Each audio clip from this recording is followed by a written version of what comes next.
Made with a homemade rotisserie season, this recipe for Instant Pot whole chicken results in a tender, juicy, perfectly cooked chicken in under 60 minutes. Hi everyone, Kristen here. As someone who suffers from a chronic disease, I believe homemade is best, but it doesn't need to be complicated. I've shared with you before how to make perfectly cooked Instant Pot chicken breasts, and today I'm sharing with you how to make a perfectly cooked whole chicken right in your Instant Pot. And the results are spectacular. So let's get cooking. The first thing we're gonna do is prepare our Instant Pot for cooking our chicken so that we don't have to touch our Instant Pot after we touch raw chicken. To do this, you just wanna place in a metal trivet right inside your Instant Pot and then pour in 1 cup of cold water for a 6-quart Instant Pot or 1.5 cups of cold water for an 8-quart Instant Pot. Remember to use cold tap water. You don't want to use warm water as that will ultimately change the cooking time needed for your chicken. That's a really important tip to remember so that your chicken turns out perfectly cooked. For our seasoning blend, this is a seasoning blend that is going to make our chicken have a flavor reminiscent of a rotisserie chicken, and it's super easy to make, and you probably have everything you need right in your pantry. I'm combining together 1 tablespoon of kosher salt, 2 teaspoons of black pepper, 1 tablespoon of garlic powder, 1 tablespoon of onion powder, 1 tablespoon of paprika, 1 teaspoon of dried thyme leaves, and a dash of cayenne pepper. We're gonna give that a mix there. Now for our chicken. First thing you wanna do is make sure your chicken fits inside your Instant Pot sitting on top of the trivet. For a 6-quart Instant Pot, I found about 5.5 pounds to be the max size that my Instant Pot will fit. For an 8-quart Instant Pot, I've been able to get up to 7 pounds, but 6.5 pounds is a safer bet. Once you know your chicken fits, you want to remove the packaging and the innards, and you want to make sure that there's no metal or plastic clips holding your chicken together. And then you want to sprinkle that mixture that we made all over your chicken, coating both sides. And then use your hands to really adhere the spice blend to the chicken. It's okay if you don't use all the spice blend. To the cavity of my chicken, I'm adding in 1 lemon that's been cut in half and 1 onion that's been peeled and quartered. Totally optional, but it does add delicious flavor. And you wanna carefully place your seasoned chicken right on the inner pot, breast side up. And then we wanna go and wash our hands really, really well before we touch anything else. Okay, now we can put the lid on our Instant Pot.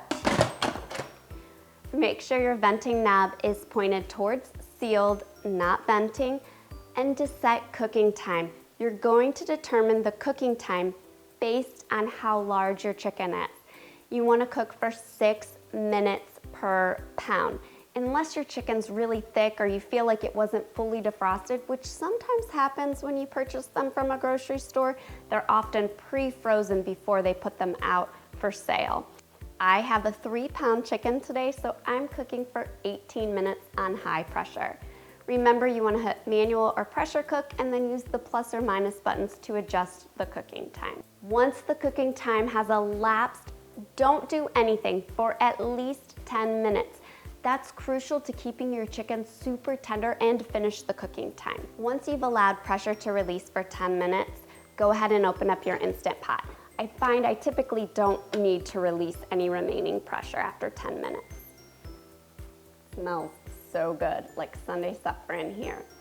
Don't be alarmed if you see that some of your chicken is pulled away from the bone.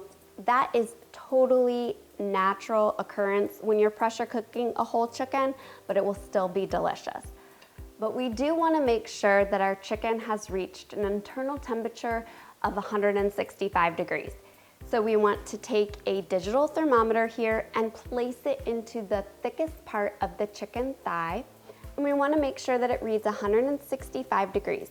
If it reads 162 to 163, that's okay. We're going to let our chicken rest for 10 minutes, which is crucial anytime you cook meat so that the juices redistribute, and it should reach 165 degrees after that 10 minutes.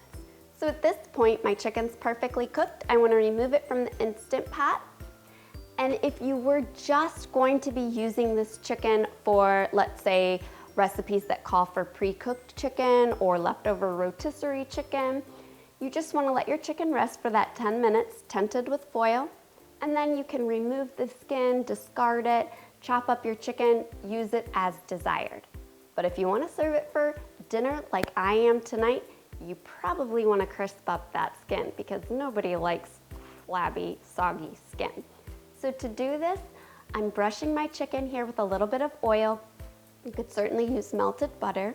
And then I'm going to pop it under the broiler for 3 to 5 minutes just until the skin is nice and crisped up.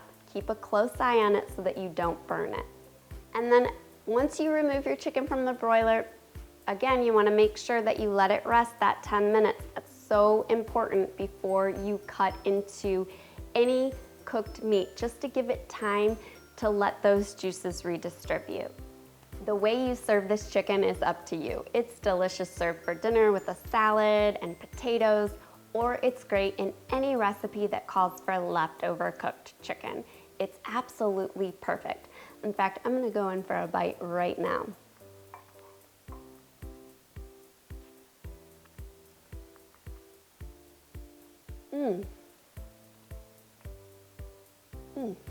It's tender, it's juicy, it's perfectly seasoned using spices we already had on hand, but it really does just give this chicken incredible flavor. A lot like a store-bought rotisserie chicken made at home with quality ingredients.